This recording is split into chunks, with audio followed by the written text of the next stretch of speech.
আমাদের মাথার উপরে যেই নীলাকাশ দেখা যায় তার উপরে লুকিয়ে আছে এক অসীম রহস্য, যার নাম মহাকাশ। আজ আমরা পাড়ি দেব সেই অজানার উদ্দেশ্যে। আমাদের এই বিশাল জগতের প্রাণকেন্দ্র হলো সূর্য। এই জ্বলন্ত আগুনের গুটগুটিকে কেন্দ্র করেই ঘুরছে পৃথিবী সহ 7টি গ্রহ।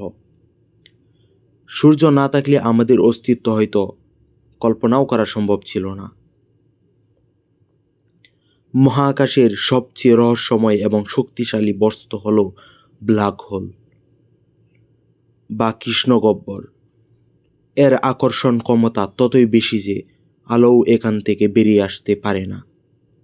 এটি যেন মহাকাশের এক অনন্ত গহ্বর। আমাদের মিল্কি ওয়ে গ্যালাক্সির মতো মহাকাশে কোটি কোটি গ্যালাক্সি রয়েছে, আর এই গ্যালাক্সিগুলোর মাঝখানে থাকে রঙিন গ্যাসের মেঘ, যাকে বলা হয় নেবুলা। এখানেই জন্ম নেয় নতুন নতুন নক্ষত্র। মহাকাশ যতটা সুন্দর আর ততটাই রহস্যময়। আমরা আজও এর খুব সামান্যই অংশই জানতে পেরেছি। অজানাকে জানার এই যাত্রা চলতেই থাকবে। ভিডিওটি ভালো লাগলে পাশে থাকবেন। এরকম আরও রহস্যময় ভিডিও পেতে আমার চ্যানেলটি সাবস্ক্রাইব করে পাশেই থাকবেন।